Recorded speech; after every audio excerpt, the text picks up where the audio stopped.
pay 14 million pesos in dues. But will presidential and vice presidential candidates attend the next debates?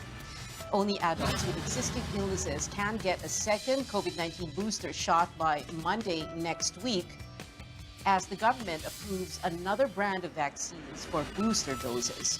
And Hoop fans are on the edge of their seats. Will the Meralco Bolts live another day to exact revenge against rival Barangay Ginebra in the PBA Governor's Cup Finals?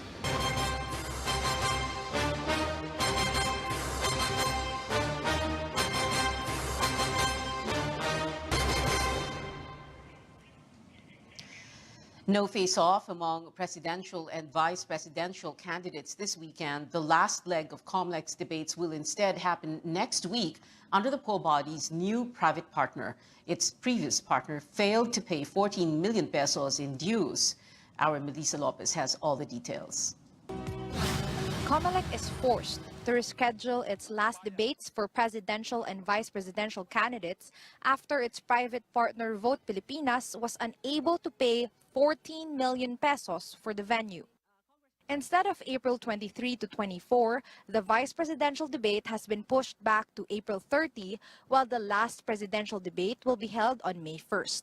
Poll commissioners apologize to candidates, their campaigns, and to the public for these hitches. So, siyempre, ginawa namin ang lahat ng magagawa namin for the last two days. Baka pwede na lang ituloy ito. But as of last night and as of this morning, unfortunately, ay mukhang wala pang tamang direksyon doon sa pag-aayos. The kapisanan ng mga broadcaster ng Pilipinas has stepped in as COMELEC's new hosts of the Pilipinas Debates 2022. Details are still being ironed out, including the venue. Humihingi po ako ng suporta sa mga kandidato na kung maaari po ay umattend sa debates na ito na sponsored ng KBP. Iyon lang po ang kanilang kondisyon sa amin.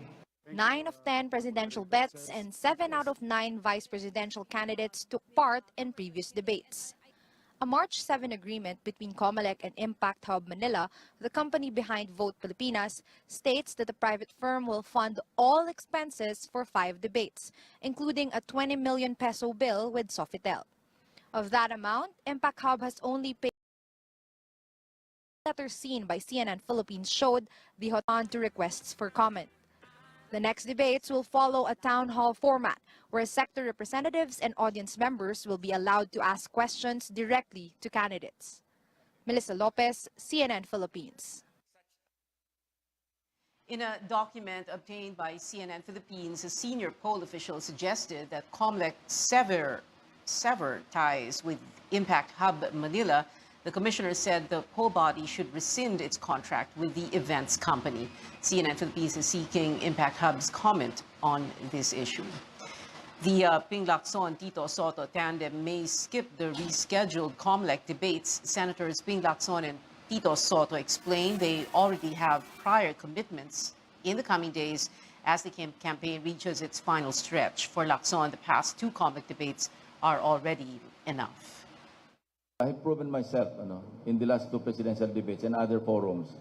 So it won't affect me that much. I cannot just move my schedules and all like that madali. Ayaw mo na, total, hindi naman ma-attend yung iba. Ayaw mo na sila. Postpone na lang nila. Tigilan na lang nila. Cancel na lang nila yung yung debate na yan. Senator Manny Pacquiao says he's also not sure if he will attend the rescheduled COMELEC debate. In an interview in Leyte earlier today, Pacquiao explained that his campaign schedule is already tight. But if his rival, Bongbong Marcos, who's known to skip debates, will attend for the first time, Pacquiao said he would attend. CNN Philippines also asked other candidates if they will attend the rescheduled debates. They have yet to respond. In other election-related updates, COMELEC's precinct finder is now online. The link is now flashed on your screens, but the website has been slow to load just hours after it was launched because of high traffic. The poll body advises the public to give it a day for the system to adjust. Now, through the website, voters should be able to look up their precinct, whether they are in the country or overseas.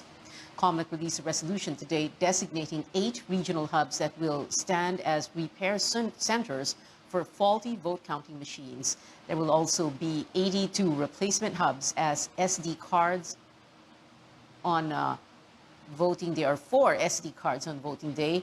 The hubs will be manned by regional or provincial COMELEC directors, while technical personnel will come from the DOST and the DICT. The release of the resolution comes after the Philippine consulate in New York temporarily halts ballot feeding after a vote counting machine malfunctioned. COMELEC is verifying the incident. Meanwhile, voting remains suspended in the Chinese city of Shanghai despite initial news that COVID-19 lockdowns have been eased. The Commission on Elections has yet to resolve the remaining cases against presidential candidate Bongbong Marcos. The full body earlier committed to settle 5 appeals at the en banc or full commission in the 3rd week of April. Walang guarantee ng araw, basta importante. I would like to give this commitment. The COMELEC en banc is trying its best to immediately release and promulgate a resolution in all these cases. ASAP. Petitioners behind the latest dismissed case against Marcos plan to file an appeal before the en banc on Monday. Former COMELEC Chairman Christian Monsod, who represents the group Pudnonga Ilocano, says they were given 5 days to appeal the First Division's move to junk the 7th and final disqualification case against Marcos. The First Division ruled that Marcos did not commit a crime of moral turpitude when he was found guilty for not filing his income tax returns from 1982 to 1985. The Lacson-Soto tandem expressing concern over Smartmatic's supposed move to change the internet speed for transmitting election results. Tito Soto says an IT expert in the Senate told him Smartmatic will use 4G network instead of 3G. We cannot track the IP address. We don't know where the VCM is coming from. Pinang sa sinasabi ngayon ng aming IT expert, hindi traceable eh. Once lumipat ng 3G to 4G, which they are doing now. Ang masama rito, hindi na masagot at magre-refer pa sa DICT. Sa amin, walang problema. Siguro kung ginawa nila 6 months ago to, nasagutan nila yung mga tanong ngayon. Eh, apurahan na, matter of how many days, 17 days nga before election day. Soto plans to ask Senator Amy Marcos, who chairs the Senate Committee on Electoral Reforms, to conduct a hearing on the matter.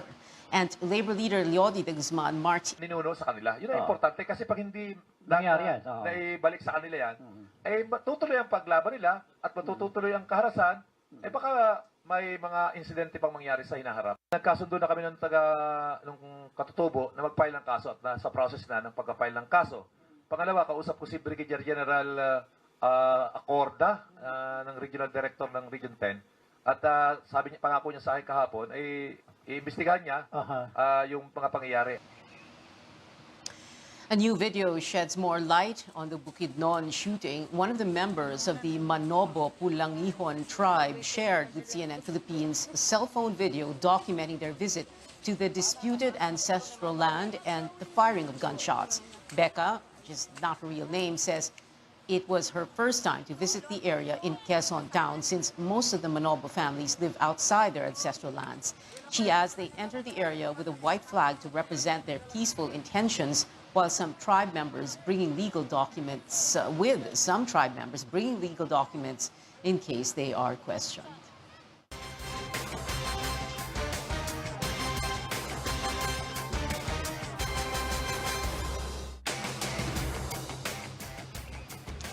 The shooting in Bukidnon during a meeting of the Manobo tribe puts the struggles of indigenous peoples front and center. For years, these tribal communities have faced violence and intimidation for promoting and protecting their decades-old rights. Our George Quilas takes us to Agusan del Sur, where ethnic minorities cannot claim what is theirs.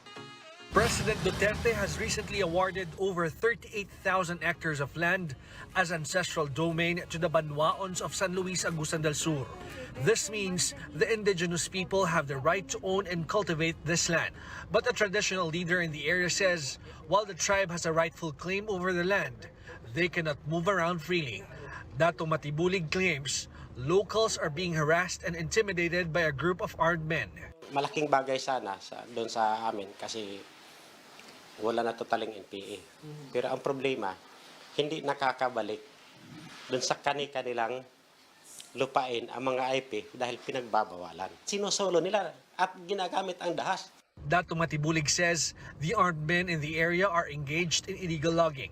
He claims a Banwaon farmer was killed last February and more are threatened to be killed. There is no report of this incident to the local police. Ngayon, ang nakakabahala nito, lahat ng mga taga-barangay Mahagsay, halos 80 to 90% ang mga tao ron lumikas na. So nandun na sa iba't ibang barangay dahil natatakot sa turang banta. The Commission on Human Rights says indigenous people are really vulnerable to aggressions despite laws that are meant to protect them.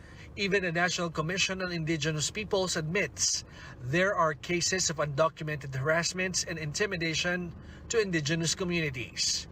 CNN Philippines tried to reach the local government of San Luis Agusan del Sur, but we have yet to get a response. People take advantage of their vulnerabilities, no? And one of the issues that confront them talaga is the land grabbing. Unfortunately, because of developmental aggression. Marami din po talagang undocumented na nangyayaring ganito kasi ang kaugalian ng mga IT communities ko minsan, they are resilient. Hindi nila talaga nire-report to at kung talagang mangyayari na meron ng ganito tulad ng shooting na ganito, is talagang matagal na kasi, like 10 years, 20 years na ganyan ang sitwasyon. Dato Matibulig is asking for government's help regarding this problem. He says they only want for the tribe members to return to their ancestral land without fear and prior restraint. George Cahiles, CNN Philippines. Straight ahead on Newsnight, is it time to allow more travelers in Boracay? Environment officials are reviewing the tourist cap in the world-class island. And some good news for fans of K-pop sensation 17. Details after the break.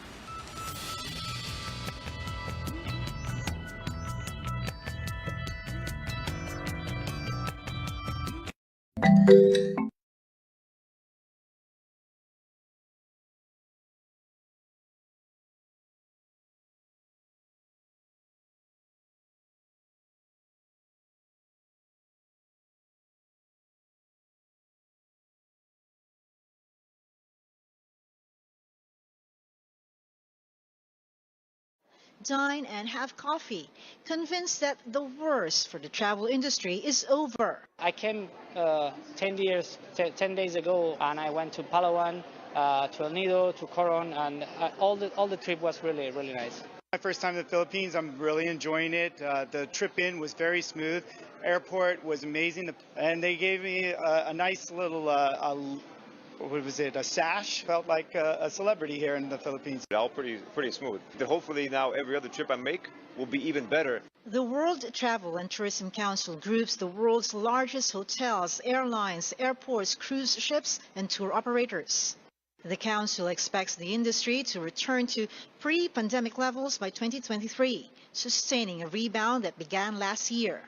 And with it, the return of 126 million jobs, with the Asia-Pacific region getting the largest share. 77 million, just over 60%, are going to be in Asia-Pacific, which is incredible.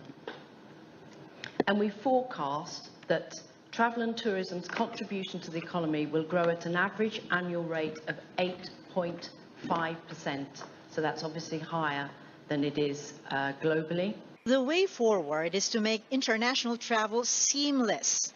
Council leaders are talking Asia-Pacific ministers into it. A global health passport that's simple, digital, and recognized across borders. The European Union has it, but Asia still is a work in progress. If you travel to Thailand, the system is different from the Philippines, which is different from Cambodia.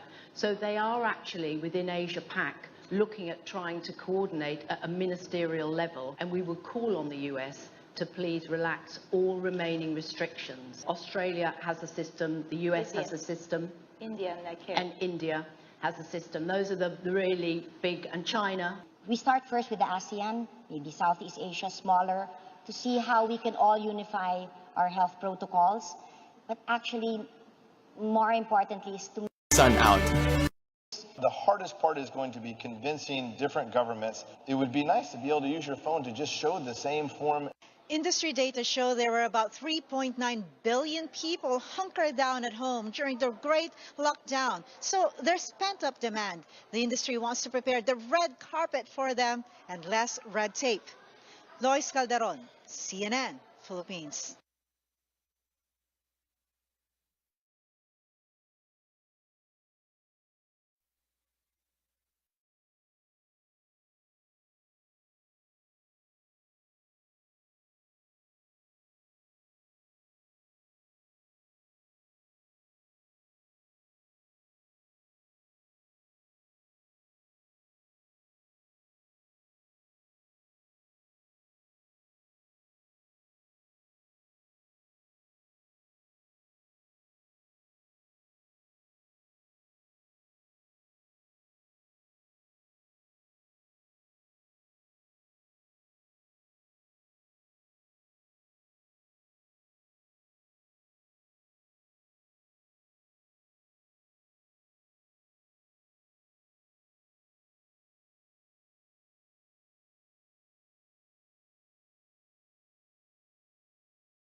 Welcome back to Newsnight. It looks like a rough road ahead for MMDA's window hours scheme as transport regulators issue a show-cause order against 6 bus firms.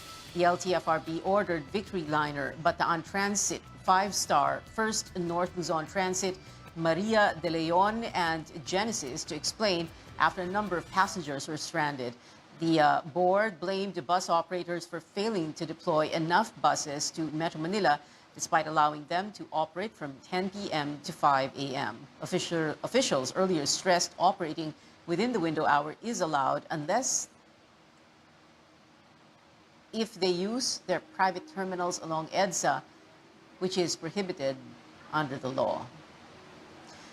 Well, how is the riding public coping with the struggles of commuting in and out of Metro Manila? Let's head on to a major bus terminal in Bocaue, Bulacan. Our Tristan Adalo joins us live from there. Tristan, what do commuters say?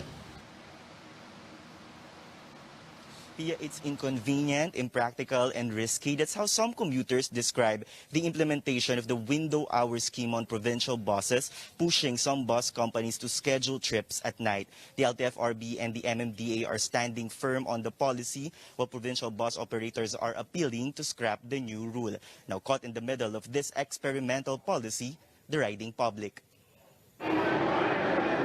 Stranded in different bus terminals in Metro Manila, many passengers endure long hours of waiting to board the bus back to their provinces. Bus operators expect an influx of travelers this weekend amid their limited operations. Ay iba, nagsasakay na sa ibang sasakyan eh. Dahil kung mamalit ang pera mo, hindi ka makakasakay. Nabigla ako ngayon. Hanggang 5:30 ang biyahe from Cubao to Tayug. Ngayon, nag-iba pala. So, sorry na lang ako. Hindi po siya convenient, unlike dati, na tuloy-tuloy. Ngayon po kasi parang ang nangyayari, parang pipila tapos maghihintay ng ilang oras bago makasakay. The current policy prohibits provincial buses from using their private terminals from 10 in the evening to 5 in the morning.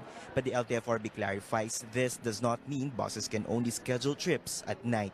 Buses with special permit given by the LTFRB can still continue to operate beyond window hours, but they have to drop their passengers in specific integrated terminals where city buses can ferry their passengers. These terminals are the North Luzon Express Terminal or NLET in Bukawi, Bulacan and the Parañaque Integrated Terminal Exchange or PITX. But not all provincial buses have this special permit. Humingi kami ng paumanhin dahil marami naapektuhan. Mas maganda sana kung wala ng window hours, payagan na kami makabiyahe kasi alert level 1 naman, pinapayagan na ng IATF. Following confusion on the implementation of the window hour scheme, the MMDA is bent on implementing the policy to continue what it calls the experiment. The agency adds there are no talks yet whether there is a need to adjust the window hours for provincial buses. Really, the LTFRB wants to experiment on the 10 p.m. to 5 a.m. area first and see how it develops. But however, it doesn't mean that changes will not be made anytime if found necessary. The LTFRB points the blame on bus operators for misinterpreting the policy. It says there's no justification of adding burden to the commuting public.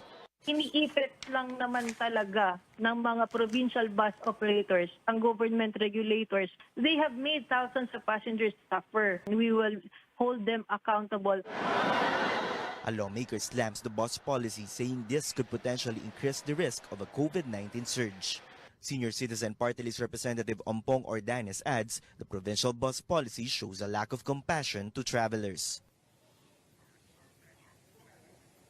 Here, we're currently here at the North Luzon Express Terminal or NLET in Bukawi, Bulacan. So far, we've seen fewer buses and passengers arriving here, unlike what we've seen in Metro Manila bus terminals, which are filled with passengers wanting to go back to their home provinces. Back to you, Pia.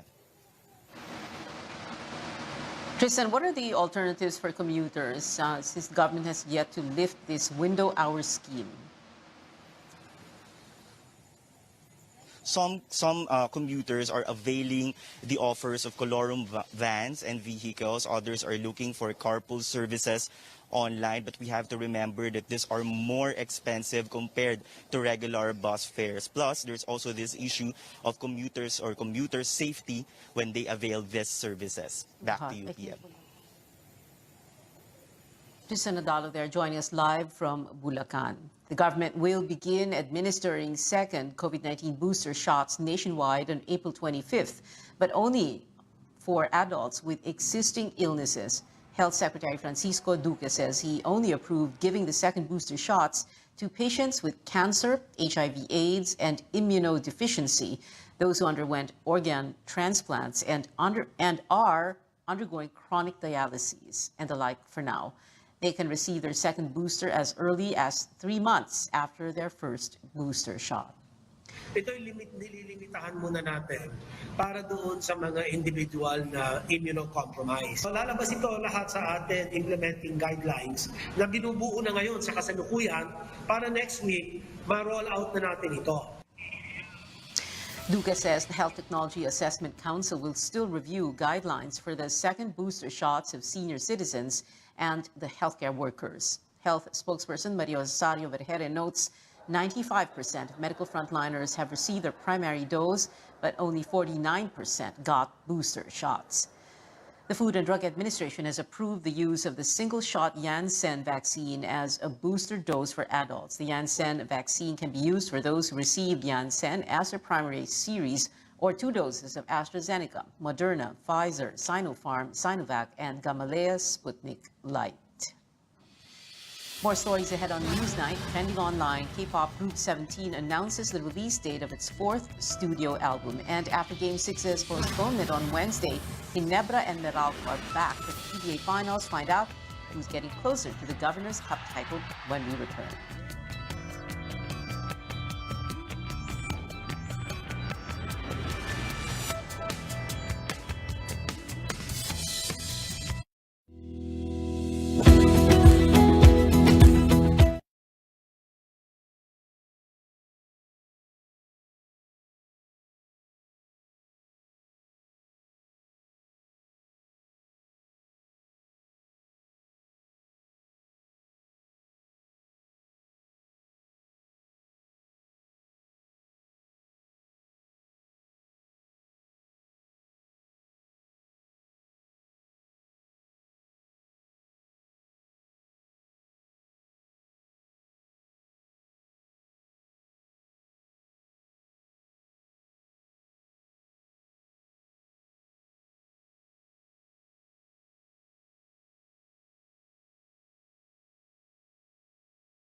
Welcome back to CNN Philippines. Good news for fans of K-pop sensation 17.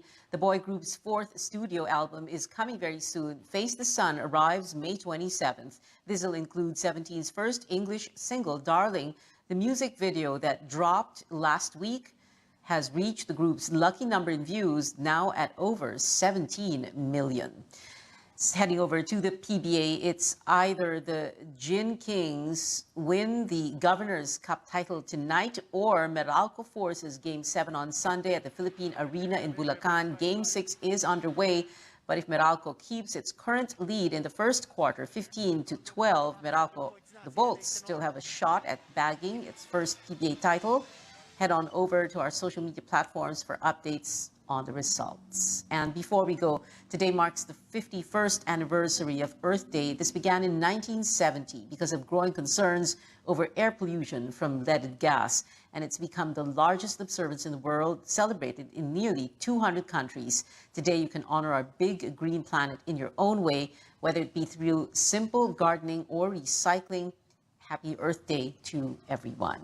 And that is it for tonight. Join me again on News.ph at 7 p.m. I'm Pio Ontiveros for Newsnight, where we go above and beyond the headlines.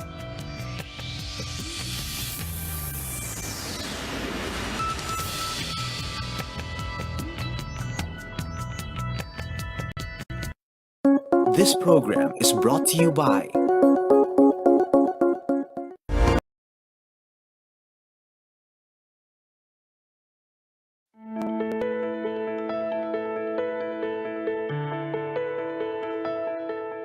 Many of us feel more confident and radiant. After all, our hair is our crowning glory. Even though our skin is our largest part of the organ, many of us take for granted our hair and our nails. But it can indicate a lot of potential problems or diseases that we may have. On the program today, we'll talk more about the signs your hair and nails may be revealing and the ways to keep them healthy and glowing. I'm Dr. Freddy Gomez, and welcome to MedTalk Health Talk on CNN Philippines.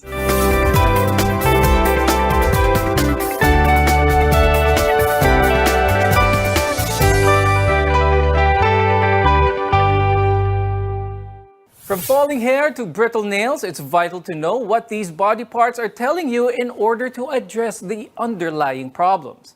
Let's welcome our guests for today. With us is Dr. Claudine Yap Silva. She's the head of Dermatopathology Unit at the Medical City and the chair of the Philippine Dermatological Society Hair and Nails Subspecialty Core Group. Also with us is Dr. Maria Rica Malyari. She's the head of the hair unit in the Dermatology Center of the St. Luke's Medical Center in Quezon City and a fellow of the Philippine Dermatological Society. I'll start the conversation first with Dr. Claudine. So when it comes to our hair, syempre nowadays, we have a lot of stressful events that have been happening lately. One of the side effects maybe of this is hair loss due to stress. Could you talk more about this, please? Yes, so hair loss due to stress is called telogen effluvium. So what happens is it usually presents as hair shedding because we usually have hairs grow and then they fall out. So that's normal. But when you have telogen effluvium, your hairs, when they shed, it's more than 100, more than 150 hairs per day. A lot of things can actually cause this. One, pattern baldness. So this is a little bit different from the stress-induced hair loss. Could you talk more about this naman? There are different causes of hair loss really, and there's a scarring type, the one that's permanent, where the hair follicles are destroyed, and there's the non-scarring type where the hair can grow back. One of the non-scarring type is your pattern hair loss. What happens in pattern hair loss, or what you call common baldness, nakakalbo, is the hair follicle becomes smaller and smaller for every hair cycle. There's a normal hair cycle. There's a growing phase, and then the hair follicle dies, and then it sits there and waits for a new hair to grow from the same root. So the new hair that grows, that's supposed to push the dead hair, should grow to the same thickness and length. But sometimes because of the genes, inheritance, and the presence of testosterone in our system, the testosterone is converted to DHT by a certain enzyme, 5-alpha reductase. And this, when the DHT levels on the scalp increases, the hair follicle becomes smaller and smaller. Let's touch on treatment a little bit because, there are a lot of treatments out there. It's a really big industry when it comes to trying to prevent or slow down hair loss. But let's talk about effectivity. How effective is this? Is it really possible to stop this genetic predisposition to baldness? Yes, there are lots of products in the market, the internet. When you search, ang dami. Even when you go to the supermarkets, the grocery, drugstore, they will sell a lot of things that's supposed to make your hair grow. Even the shampoos and conditioners that's supposed to help with hair growth. Actually, for males, there's only 2 that's approved by the FDA to be effective for pattern hair loss, and it's minoxidil and finasteride.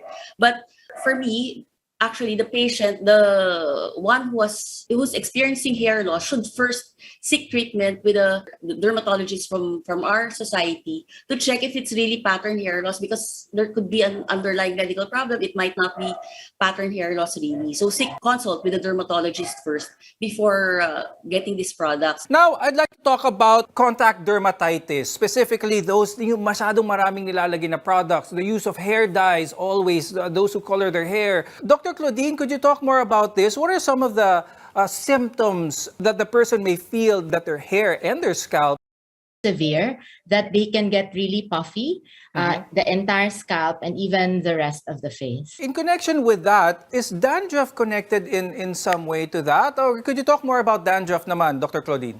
Right, so dandruff is not really connected to contact dermatitis, to hair dyes, even if it also presents with some dryness or scaling of the scalp. No? What happens in dandruff is caused by our skin's reaction to a yeast that's present in our normal flora.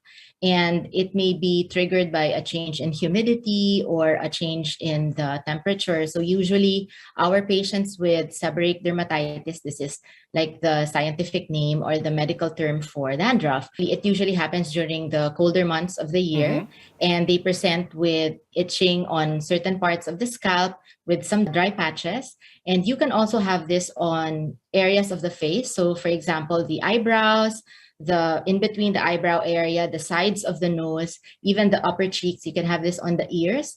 On the body, you can have it on the upper chest and upper back. We'll talk more about ways to restore the look and feel of our hair later on in the show. But coming up, our nails and what they might be telling us. So stay with us. You're watching MedTalk Health Talk.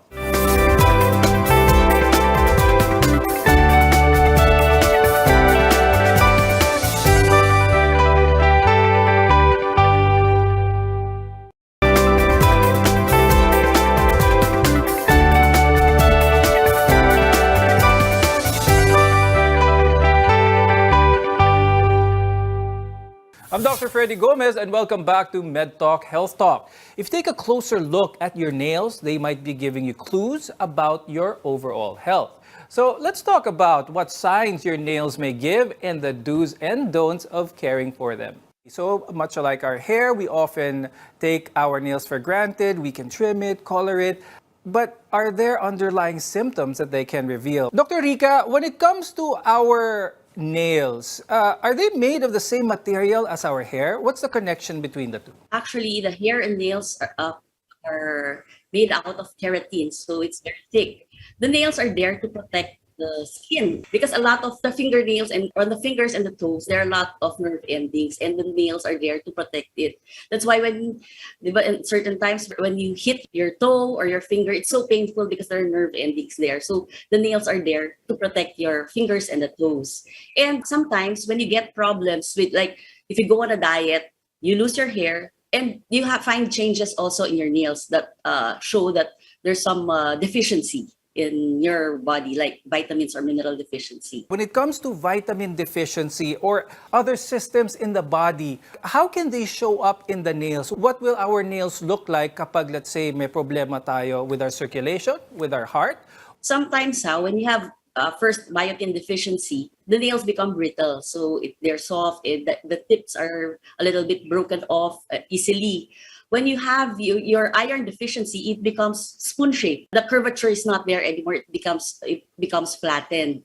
And there are times also when you have the telogen effluvium that was mentioned by Dr. Claudine earlier, where you shed your hair. Sometimes the nails also develop lines on the particular time that you develop the hair fall, when the stress was induced, the stressful event like getting sick with COVID, hair falls, and then the nails also develop a line. You find a line there under your nail, a transverse line, that will actually coincide with the time that you had COVID. So they're more or less related. Now, Dr. Claudine, when it comes to our nails, of course, we want to make sure that there are no infections here, nothing of that sort. But when it comes to fungal nail infections, could you talk more about this? And is this an easy condition to treat? So fungal nail infection is also known as onychomycosis. And this usually arises in patients who are immunodeficient, and particularly in the elderly and patients who also are experiencing some states of immunodeficiency. So what happens is the nails will look roughened, and you will see like some scaling or some debris underneath the nails. They do not grow as well as a normal nail or a healthy nail would look like.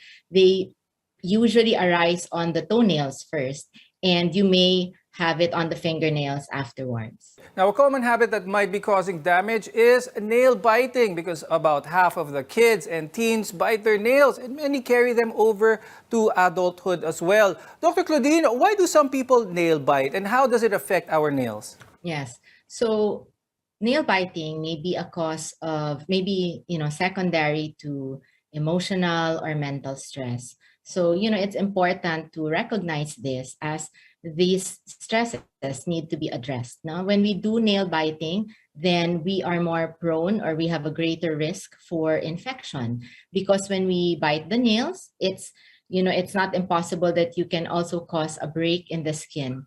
And when this happens, then you give a chance for the microorganisms to come in, and they can cause an infection. What's a good way for nail biters to stop the nail biting behavior? One of the more important things to do is to recognize that you have it.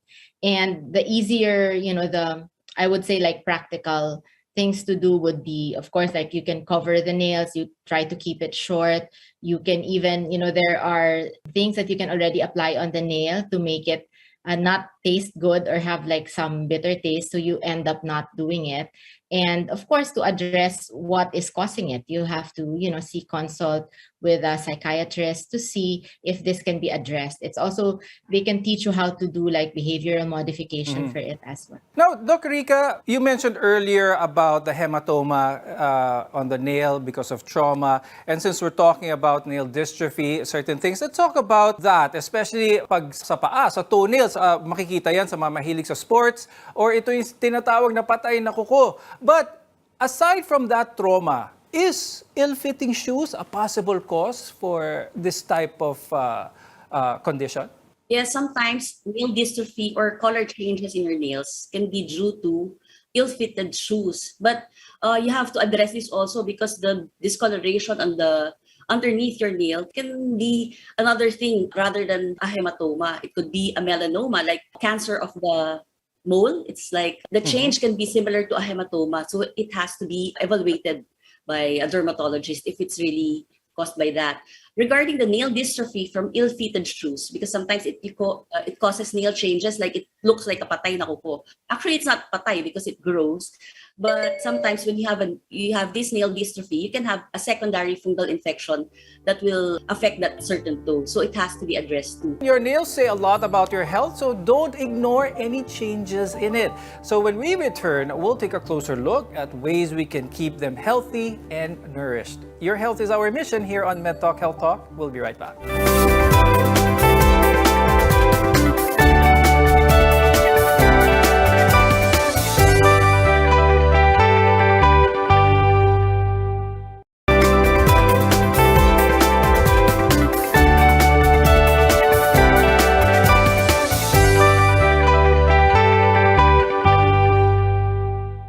I'm Dr. Freddy Gomez, and this is MedTalk Health Talk, where caring is our calling. Hair and nails can tell you a lot about a person's appearance, but they also play a part in keeping us healthy as well as safe. Now, this is why we need to take the time to give them the care that they need. So for both our hair and nails, we need to be extremely careful with the products we use and how we take care of them. So starting with our hair and how to take good care of our hair, Doc Rica, what's a tried and tested way to keep our hair healthy and strong? First, actually, you have to eat a balanced diet because there are some people who go on different kinds of diets nowadays and it may cause deficiencies. So it's better to eat a balanced diet. Probably eat a little of everything, like your vitamins and minerals are very important. Number two is using the right shampoo and conditioner for you because there are some who have curly hair. So you have to use a conditioner that has more conditioners and a shampoo that's good for curly hair. For also for oily hair, when you do procedures, like you have procedures done like your rebonding, perming, waving, straightening, you have to do it less frequently, as much as possible, 6 months, as far as 6 months apart before you do another one. If there's any problem, do not self-medicate. Actually, you have to consult with a PDS dermatologist to assess what's causing it because there might be another problem that has to be taken into consideration and treated. When it comes to our hair, Dr. Rica, is there an ingredient that our viewers must absolutely avoid? A chemical, an ingredient that they should look out for, whether it be in hair dyes, shampoos, or conditioners? Usually, as a shampoos, they always talk about the sodium lauryl sulfate because it's harsh. Shampoos are there kasi to remove the sebum and dirt on your scalp and hair. And sometimes when these shampoos that contain SLS, they strip your hair of the oils and the sebum that's supposed to moisturize the hair shaft. So nagkakaroon ng brittle hair if you use these shampoos with sodium lauryl sulfate. But there are cases that you need to use these shampoos when it's so dirty. So you can use that first and then later on avoid shampoos with SLS. And then with regards to the hair dyes, usually it's the paraphenylenediamine, yung mga preservatives. Those are the things that causes your contact dermatitis. So as much as possible, avoid using products with those. Dr. Claudine, when it comes to the term biopsy, normally our viewers would relate that to maybe a tumor or something really serious. But is this something that dermatologists use as well as determining diseases from the hair and from the nails? And how much information, how vital is a biopsy in this case? Yes, so us dermatologists, we do a lot of biopsies because it really helps us clinch or confirm the diagnosis of our patients. And this is typically done as an outpatient procedure. So the patients don't have to be very anxious about this. It is, fast. It only takes a few minutes, 20 minutes probably at the most. And we are able to tell a lot from the biopsies. For the nails, then we can do like a small nail biopsy on certain areas, and we can also tell like which part of the nail is involved, what condition is causing the nail changes or the nail dystrophy. Now, Dr. Rica, when it comes to our hair and the summertime ngayon, it's exposed to the sun a lot. What are some of the healthcare tips that you can give when UV rays are involved? Yes, beach time. A lot of people, they spend time in the beach and it's long hours there exposed under the sun. So it's better to wear caps, hats, scarves, just to cover the hair because the hair can become brittle with too much heat. So better to wear those hats and apply conditioner just to protect the hair shaft so the hair will not become brittle. And Dr. Claudine, do you have any final tips for our viewers when it comes to hair and nail care or skin care in general? Of course, so skincare in general or hair and nail care, I think the most important is to eat a balanced meal or a balanced diet. As we mentioned earlier, a lot of nutritional deficiencies can also show up in our hair and nails. The second is too little is not bad. So, taking care of our hair by just doing regular shampoos and conditioners is good. For our nails, try to refrain from using nail polish very often. And if we really have to do cosmetic procedures on our hair and nails, for example, bleaching or dyeing or perming, and for the nails, if we have to do nail polishes, try to space it out as far as you can. And of course, if there are any problems on the skin, hair, and nails, always seek consult with a board-certified PDS dermatologist. With that, I'd like to thank dermatologists Dr. Claudine Silva and Dr. Rica Malyari for being with us today and being the experts when it comes to hair and nails and skin in general.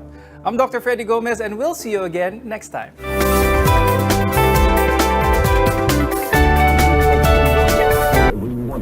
We've got it covered in the Philippines' largest network. This is Radio Philippines Network. The power, the first, the leader.